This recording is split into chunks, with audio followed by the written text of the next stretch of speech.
We're going to talk a little bit today around how we're going to connect and lifecycle applications using Consul and Nomad. So those who don't know me, I do this quite often.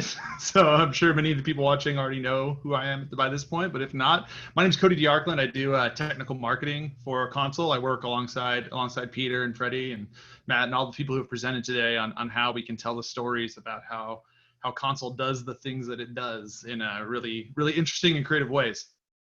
You can find me on Twitter at Cody DeArkland. I respond there much faster than any other medium, so I would highly suggest engaging me on there if you so wish. And then if you want to see kind of some of the stuff I do or some of the code that I push out that's half complete and not always functional, you can find me on GitHub at github.com/CodyD. I always like to start off these presentations with kind of these like bigger kind of questions to get people thinking. And something I want to like talk about and kind of unpack a little bit throughout this is, we talk about a lot of these like things like DevOps and things like secure communications and zero trust networking and all of these like bigger kind of what I would call macro concepts as we build these tools and show these demos. But why do people care? Right? Like, why do people actually care about the service mesh as a concept? And why do people care about security? And why does infrastructure matter? Like, why are people using Terraform? Why are people using Vault? Like, why are these things actually used? It's cool to come on and do a demo and tell a story and have fun with it. But ultimately, at the end of the day, like, why does it actually matter? Why does anybody actually care? And I think if you unpack that a layer down, you find out that it's because applications actually matter, right? Like, people care about security because nobody wants to get that phone call that they leaked, a database out to the public internet, and now they've had this massive data breach. People care about that EC2 instance that lives in AWS because it's hosting an application that actually matters to someone.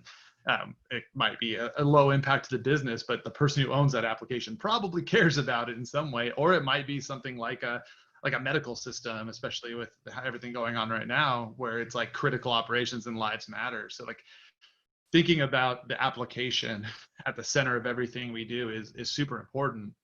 And I think what's really interesting about HashiCorp is we have a very kind of unique way of dealing with the way we operationalize applications. And I think that we sometimes get lost in technology and we don't always focus on the fact that ultimately delivering applications, keeping them running, keeping them stable, giving a repeatable process around that, connecting them between complex environments that have very few similarities, and trying to complete some form of like consistency between those environments is actually like a super important thing. So if there's one thing I wanted you to take away from what you're going to see today, we're going to show some really cool tech. We're going to do a really fun demo. We're going to dive into some cool things.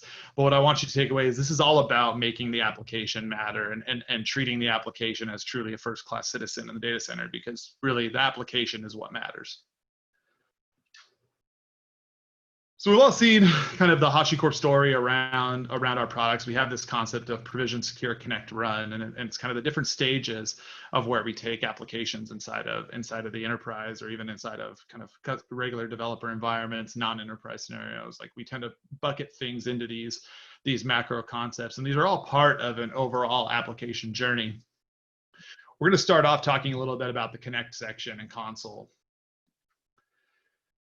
Now, I've gone through and I've done kind of the WAN Federation demo quite a few times. And what WAN Federation is this idea of taking different environments that exist over like a general Consul environment, which might include on-premises data center, public cloud data center, and combining them into kind of one larger cluster, right? So in this case, you can see on screen, I have a very simple depiction of a Consul and Nomad environment running inside of a VMware-based data center, right? So this is vSphere. These are virtual machines, probably in a cluster size of 3 to 5 nodes, just hanging out, waiting to do something.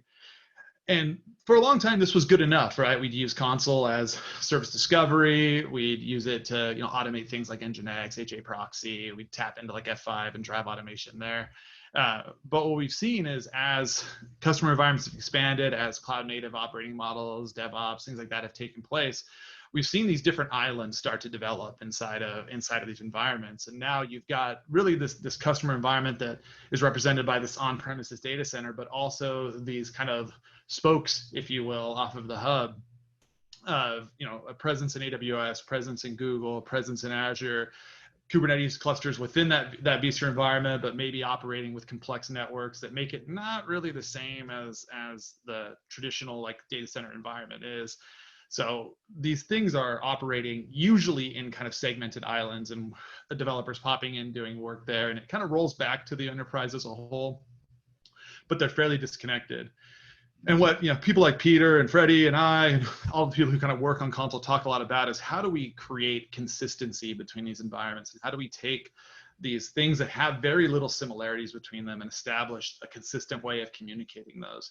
And in my demos around WAN Federation, that's what we talk about, is how we take these environments, connect them into kind of a central Consul control plane, and apply policies that apply to that entire environment. So when we have an application communicate from a vSphere-based Kubernetes environment, or a Kubernetes cluster living in vSphere, I should say, wanting to talk to something in GCE or GKE, sorry, or GCE for that matter, virtual machine, whether it's Kubernetes cluster, Docker container, how do we create a consistent method of communicating between all of those that is secure by default, and that really treats that application as first class?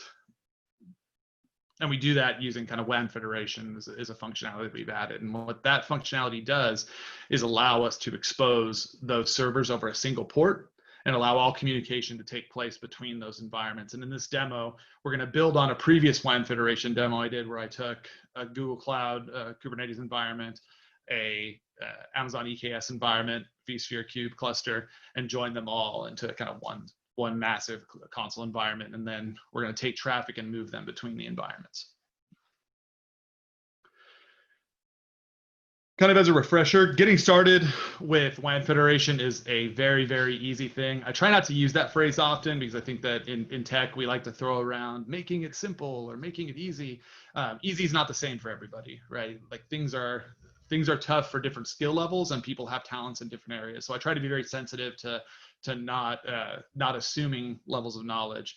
That being said, it really is simply kind of two commands to get WAN Federation up and running. We create a secret, and that secret is based on a few components from our Consul environment. So we pull our CA cert out, we pull our key out, we configure our GAUS encryption, we add our server config, and we drop that into a secret file.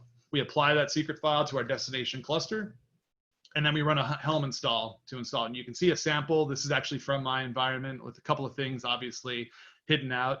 Obviously, really long base64 encoded cert is not what the actual cert is in my files.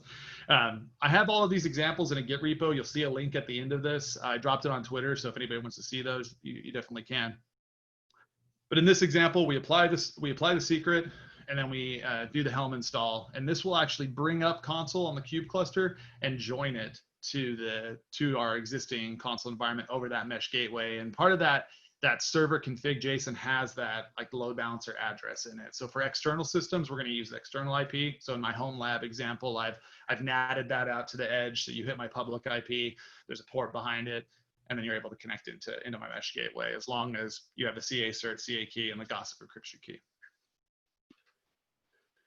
Again, continuing the refresher, we replicate this across the environment. So I did this for each one of the clouds, and these are the actual config files from each one of those environments. You can see the federation tag in here is enabled to true. I'm pulling in several of the cert files, setting up a mesh gateway, and we're able to get rolling. And kind of what the end state of this kind of federated Consul environment is multiple data centers acting somewhat as one, right? My on-prem VM-based environment is my primary, but each one of these kind of spoke-ish style, the Kubernetes clusters, is what I would call a spoke, right? So it's the outside edges, and they're all joined over Consul and over those mesh gateways. What does that mean? What that means is we're replicating intention information between them. So the intentions, what I create, are sent out across that environment. We're also allowing upstream communication to be defined. So I can say, hey, front end in Cube on vSphere, you're able to talk to API in EKS, and API in EKS, you're able to talk to database in Google. And I'll unpack that a bit in a second. There's probably a few people on the call who are like, why would you ever do that? I agree. Let me get to that in just a few moments. So once we complete like that federation process, we have this kind of global service mesh established, and we're able now to build traffic patterns between those environments, whether that's splitting, or that's creating failover scenarios, or any of those options. We're secure by default. So we've got intentions applied. They're allowing and disallowing communication. We've got certs in place. We're in a good state for kind of this global service mesh between environments.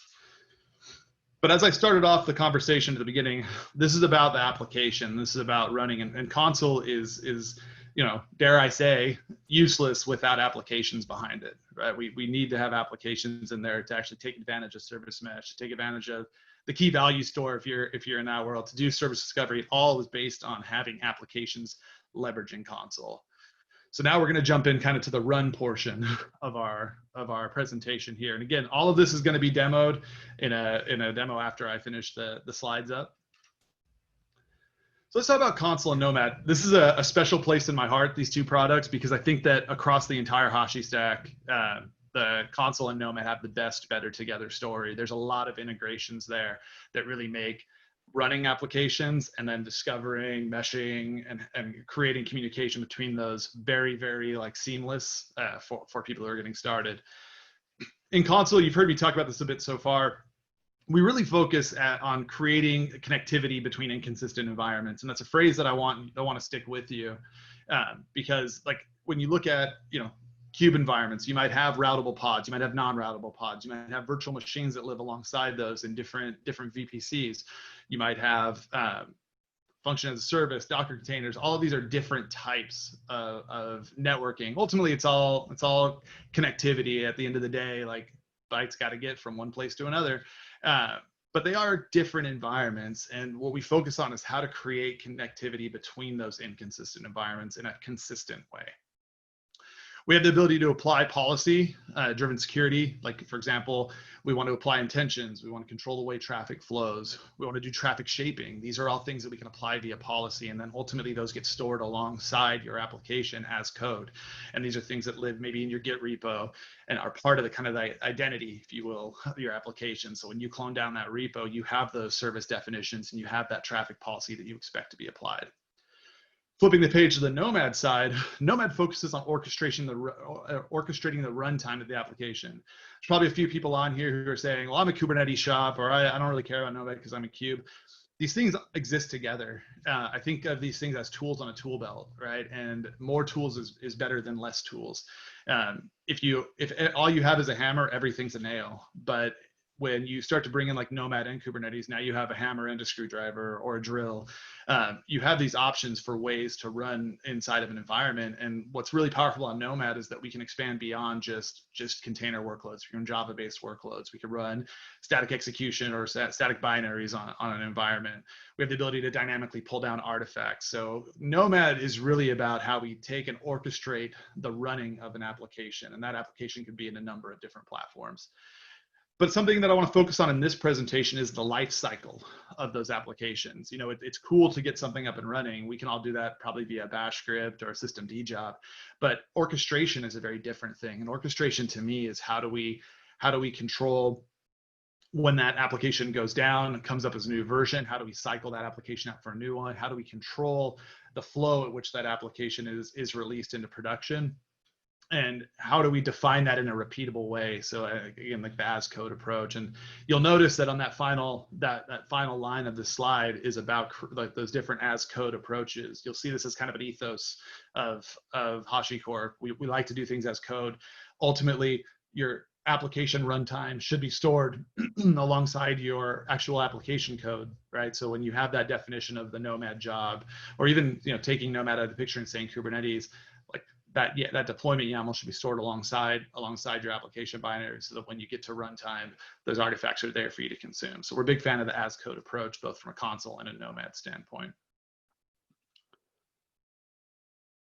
All that being said, I talked a little bit about lifecycle there. You can think very much in the context of this presentation of Consul handling kind of application networking and the lifecycle of that, and then from the Nomad side, handling the application runtime lifecycle. So there's two concepts there that have always been, at least in my experience inside of the enterprise, very different things, right? We handle application lifecycle, we're switching out binaries, making sure that the new version's running, and then we're going to the network team and saying, hey, I need to switch this in DNS, or I need to add this to the load balancer pool.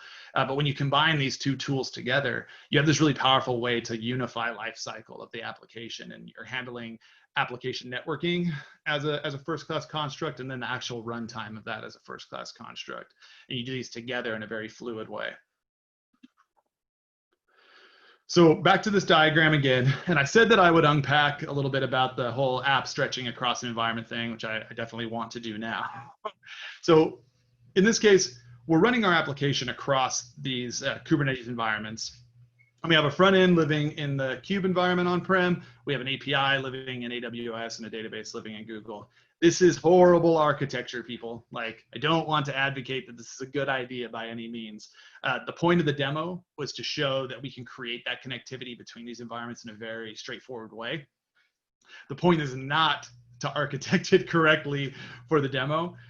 What I want you to think more about, though, is the concept of failover, because cloud-based failover is a thing, and the ability to take an application that's running in one location, and if that primary location has an API tier that goes down, I'd rather fail over to a cloud-based location and still be able to connect to my application, albeit with bigger latency or a higher, potential of failure just from remote connectivity, than not being able to hit it at all. Likewise, if I'm running with the front end in AWS and the API tier running alongside an AWS, I want that ability to fail over to Google in the event of things like the whole vendor lock-in story, which is a whole nother conversation, or just general migration patterns, or even being able to test an on-prem version and fail that API that lives inside AWS back onto on-prem, or not fail, migrate or temporarily divert traffic, the whole kind of shifting rivers concept. Sending traffic back to on-prem to test a new version and then releasing that new version. So don't take this as gospel of the right architecture to pursue. It's not. Take this as a way to demonstrate connectivity between multiple clouds and the shifting of traffic between those environments. So in those environments, we might have a version 1 of an application, and we likely do. Hopefully you've had a version 1 of an application before. But what happens when we want to life cycle this out? What happens when version 2 comes along? What happens when we want to test out a new running version of that binary? So we might run that on-prem in this example, and we might actually want to divert traffic to that environment. We might be running a new version of the database, a new migration of the data. We might be running an API that has more enhancements to it, and we want to be able to control the way we switch that traffic over, and we want to life cycle that in a very intentional and safe way. We talked about this in the concept of progressive delivery. This was a concept that came up with by a guy named James Governor over at Redmonk, who talks a lot about this. And it's the idea of gradually deploying a change as opposed to just a full-blown cutover. And how do we gradually control that switch over, but then also be able to roll back if needed? How do we do things intelligently, like canary deployments, and leverage traffic splitting to gradually move this in a safe way and control our blast radius? Because when you do 100% switch over, your blast radius is quite huge. If you're only sending 3% of your traffic, that's a small amount. You can very quickly identify if there's a problem, back that out back to 100% to the safe location, and reevaluate your situation. So we're very big in Consul land around the idea of progressive delivery, and these ideas that James had kind of laid out. Kind of chase that as something we want to talk a lot about around how we handle life cycling applications. So when it comes to that life cycling concept, there are a couple of key ideas that came out to my brain, and things I wanted to show off in this demo. And that was the idea of partnering traffic splitting with a canary rollout in Nomad. So starting with the application level, you might have that front end.service.console registered and operating. Maybe that's running in that Kube environment, it's running in the virtual machine environment, but you ultimately want to get to a place where the API tier is living inside of Nomad. You'll notice that on the Nomad side, it's api.service.console still. Again, with the integrations, Nomad has a great way to hook into Consul and automatically register these services. Just like when you add a Kube cluster, it automatically registers as well. So we get that automatic dynamic registration of services as they come up. So in this case, we've dropped 2 versions of our front end. Now, just full transparency, we're not doing a front end switch in the demo, but I wanted to show it in the example here. When we drop in these 2 services, they might both be attached to the front end, and sending traffic 90% to one, 10% to the other. You can see a sample. Sorry about the size of the text, a lot of stuff to show, not a lot of screen real estate. Sorry about that.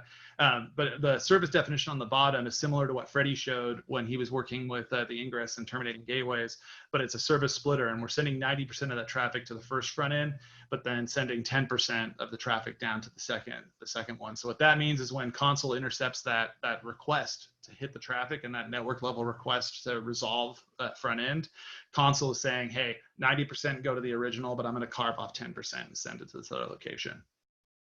Let's talk about the Nomad side, which is more the actual running side. All right, in the case of like an API, it'll be registered as API, and it might be tagged from Docker as API v1. And we've got this update stanza inside of the actual Nomad job, and I'll show a Nomad job in a few here when we get into the actual presentation or the actual demo side.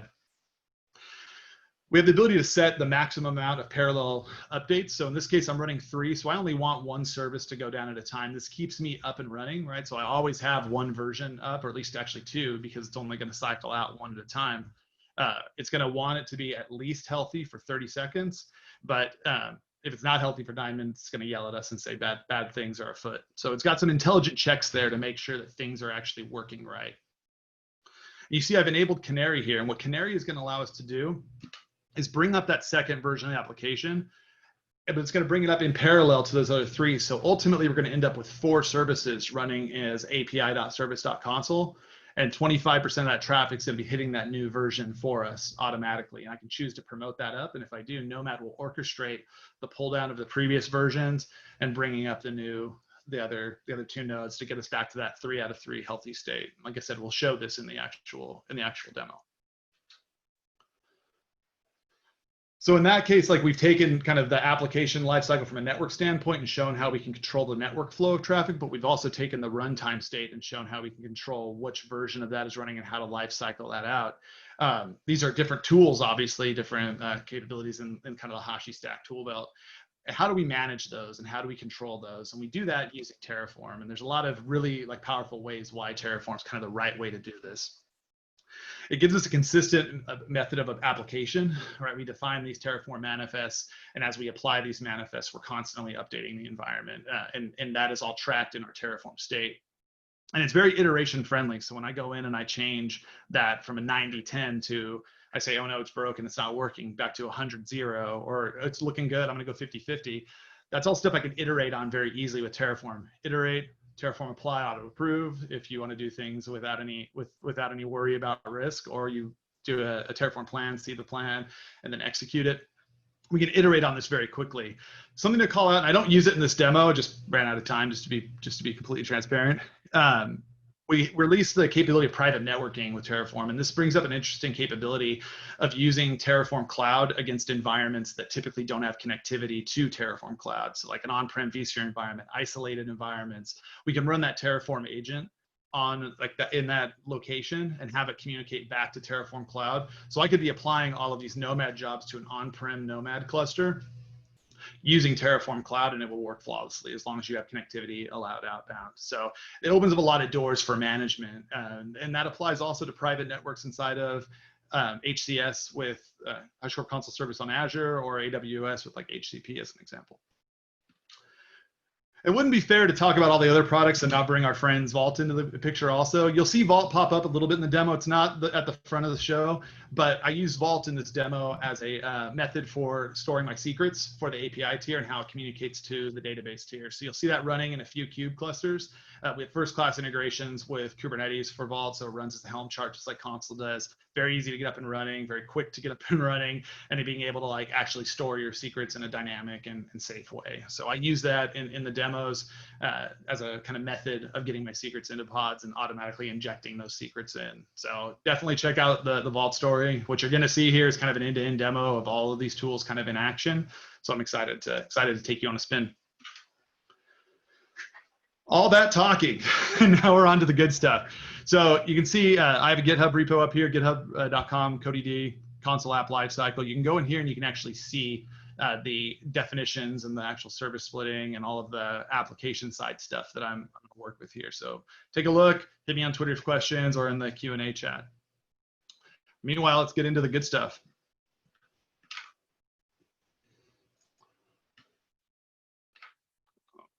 switch around here. All right. So first things first, actually what we'll do is we will get into the console UI for starters.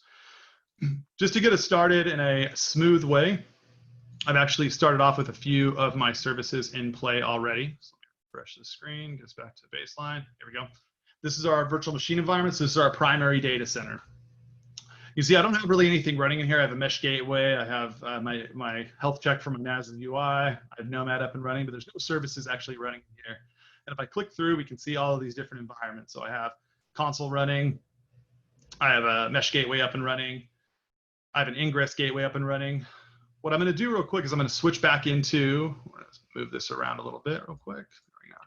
I'm going to switch back into the CLI, and we're going to start to curl our actual, our ingress gateway, because we're going to get ready to actually deploy some services here.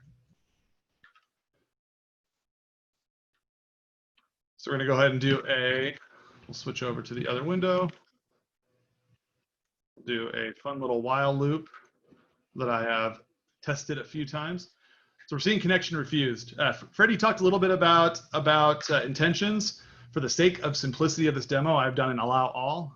But the problem that we're having, and the reason why we're failing right now, is that I have no configs applied for our actual ingress gateway. So our apps are living inside of these environments. Yeah, I have a database running there. If I go into EKS, I have an API tier running there.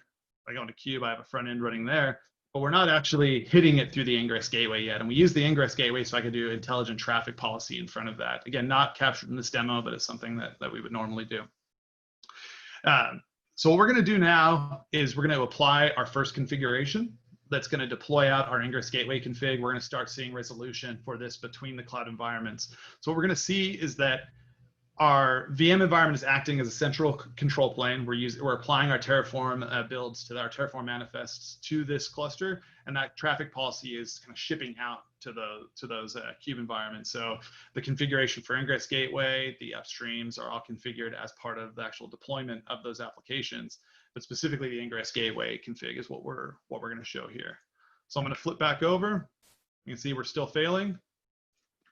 I'm going to switch into my console folder. If we go in here, we can see our console window. We'll open up that console manifest. We can see all of our stuff in here. We can see, as I mentioned before, we have a config entry for the ingress gateway. We're pointed at front end. We're going to allow any host in. And here's what our splitting configuration is that we're going to define. We define a few other things out in here just as a high level. We set a few things as HTTP-based traffic, which lets us interact from an L7 perspective. We're also setting our provider for console and where it's actually going to communicate with. So we'll go ahead and do our Terraform apply, auto approve. John Schulman from the Terraform team would hate me for using that. He likes us to plan those things out and make sure they're going to do what we want, but I like to annoy him a little bit at times, so I'm going to do that anyways. So that's running now. If we switch back over, we can see that the API is healthy. All right, we're connecting to it successfully. Getting a little bit of a lag there for a moment while it hangs out for a sec.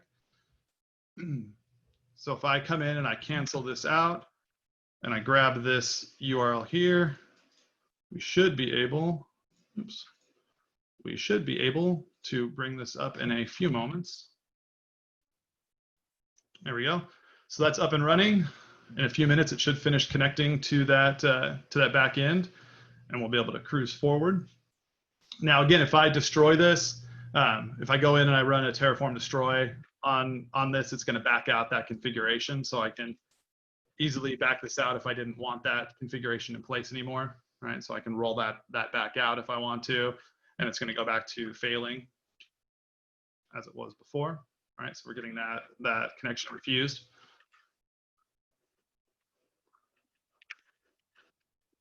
So we'll go ahead and apply that, get that back in configuration. We can see life is healthy again. Our connectivity has been established. If we go in here, we can see I'm running on the Postgres database in a GKE. If I go into the UI and I hit our Cube cluster and the ingress gateway, we can see the front ends are in place there.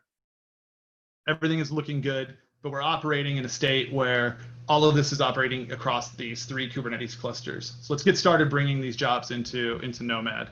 So if I go into a Nomad environment, we can see I have no jobs currently scheduled in Nomad. Got a couple clients running in this environment, so things are there, but I just have no jobs running. Let's switch back into the command line.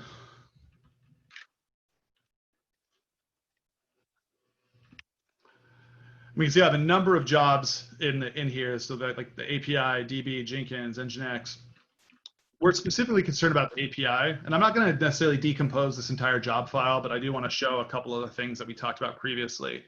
I'm doing something bad in here and using environment variables for the credentials. I was testing something out, so this one doesn't have the Vault integration set up, but Vault is a native integration in Nomad. I'm using it in the actual Kubernetes files, which I'll show in a few moments as well. But this update stanza is what I want to talk mostly about, as well as this image that's running. So I talked about this in the slide deck. I have that update stanza applied, which is telling Nomad, hey, this job is configured with these parameters around how the application is going to update. So when we issue a new application build to this, follow these processes. And you can see down here we're using beta 2 of our API run. Likewise, if we come in here, if I do that's it. Do Kubernetes, and then we'll hit the, just for grins, we will hit the API YAML. This is the representation of the actual deployment that's in GKE right now. You can see I've got that Vault integration running, I've got the Consul integration running, and I'm using just the regular beta tag of that API v2. So the Nomad version is a newer version of that instance. So let's go ahead and do a Terraform, apply, auto approve again. See a bunch of jobs have been created. If we switch back in, we can see running. And these will take a few moments to come up. While these are coming up, we'll switch back into Consul and we'll switch over to our VM-based environment. And we can see those were all automatically registered against Consul. So our API tier is in here. Our data, we have a new version of the database in here. And these are all what we'd consider from that diagram before as kind of the V2 of the instance. So make sure this is still up and good. So we're still good on connectivity there. We're still good on connectivity there. So our app is still working. So now we have the actual app up and running. Let's get back to doing our whole little loop curl action. So version 2 is running. We know that the main version that we were running in GKE is up and running. We know that the API version is running in Nomad now, but we're not hitting any traffic on that. So let's go ahead and make that change. So we'll switch back over to the other window. We'll go back into the console view.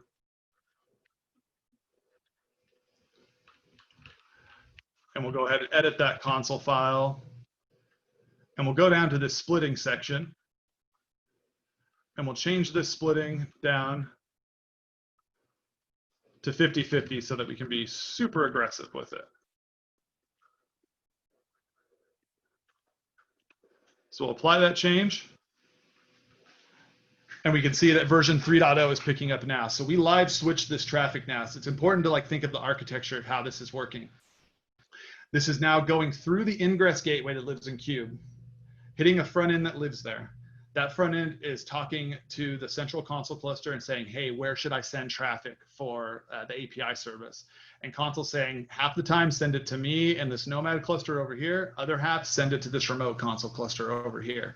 And it's splitting that traffic back and forth between that environment. So 50% of the time going either direction. Now let's go ahead and as Emerald would say, let's kick this up a notch. Let's go in and modify our API job to bring out the new version or the canary version of our service. So we'll back out again. We'll go Nomad. We'll edit that API. I'm just going to grab a random version. I think 7 sounds good. It's a lucky number. Now, before I hit auto approve on this, what I want to do is I want to go back into Nomad. And I'm going to go into that API tier, and we can see how this looks right now. 3 placed, 3 desired, 3 healthy. Things are looking good. Cool things about Nomad, you can come in and see details about those tasks. You can go in and pull files from the location. You can actually start to hit logs for those individual services. So you get a lot of visibility built into the Nomad UI around this. We can also come back up here and I can just hit API and land right where I was at before. So pretty cool stuff in the Nomad UI as far as interacting with Nomad. If I do a Terraform apply now, it's going to update that job. We get a little one changed. Again, if I was doing this in Terraform Cloud, like I talked about before, I'd be committing this code into Git, and Terraform Cloud would be consuming this and running it through the agent automatically. So like these applies would be happening locally. I had it set up last night. I just backed it out because I was doing some other stuff. But this change would be applying with maybe a 30-second delay in front of it as it staged that job and ran in Terraform Cloud. And then you get all of that governance, all of the nice Terraform Cloud features, audit logging, so on and so forth, built right into that. So my strong advice to you is do this in Terraform Cloud for Business. If you want to run this in your lab at home, definitely you can use the local files all you want. But if you're going to do this seriously, look at Terraform Cloud for Business. So look at that. Active deployment. And because I got all speechy, we missed the new service coming up. So if we scroll back up, we can see we were hitting nothing. And then all of a sudden, this one started coming in that jumps from version 3 to version 5. Obviously, version 4 is not great. So we're also getting another field in here just to show some differentiation in the way the API works. So things are looking pretty good from a running standpoint. We're getting resolution back. Things are hitting as we would expect. So let's go ahead and just send all the traffic over to Nomad now. So we'll go in, we'll edit that file.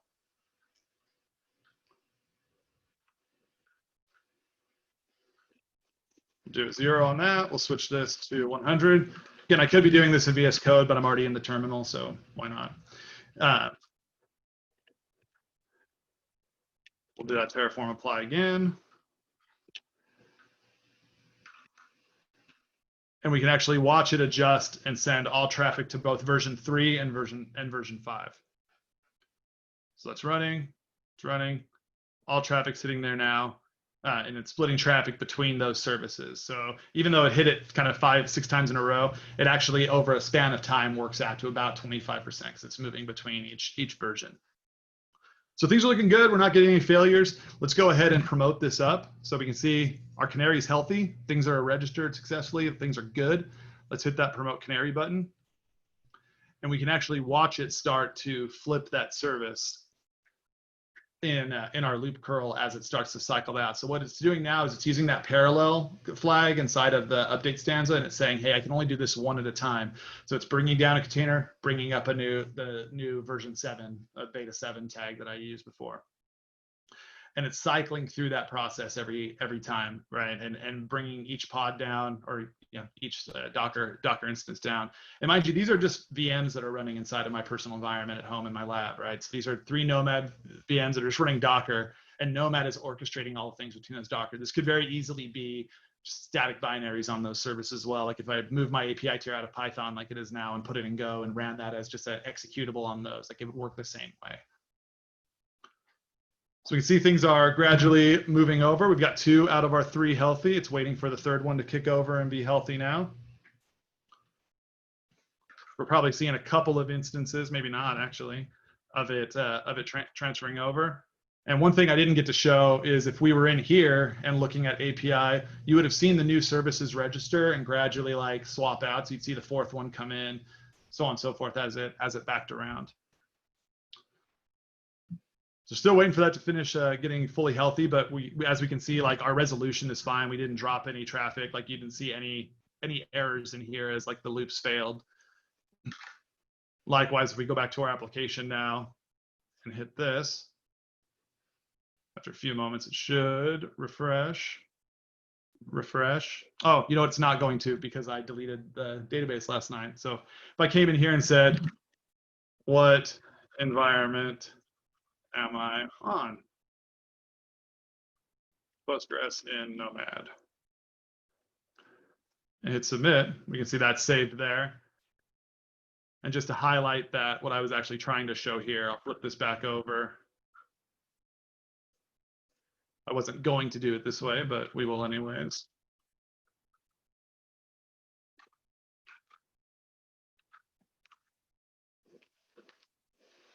We'll flip that traffic back. Send it all the way back to Kubernetes where it once started.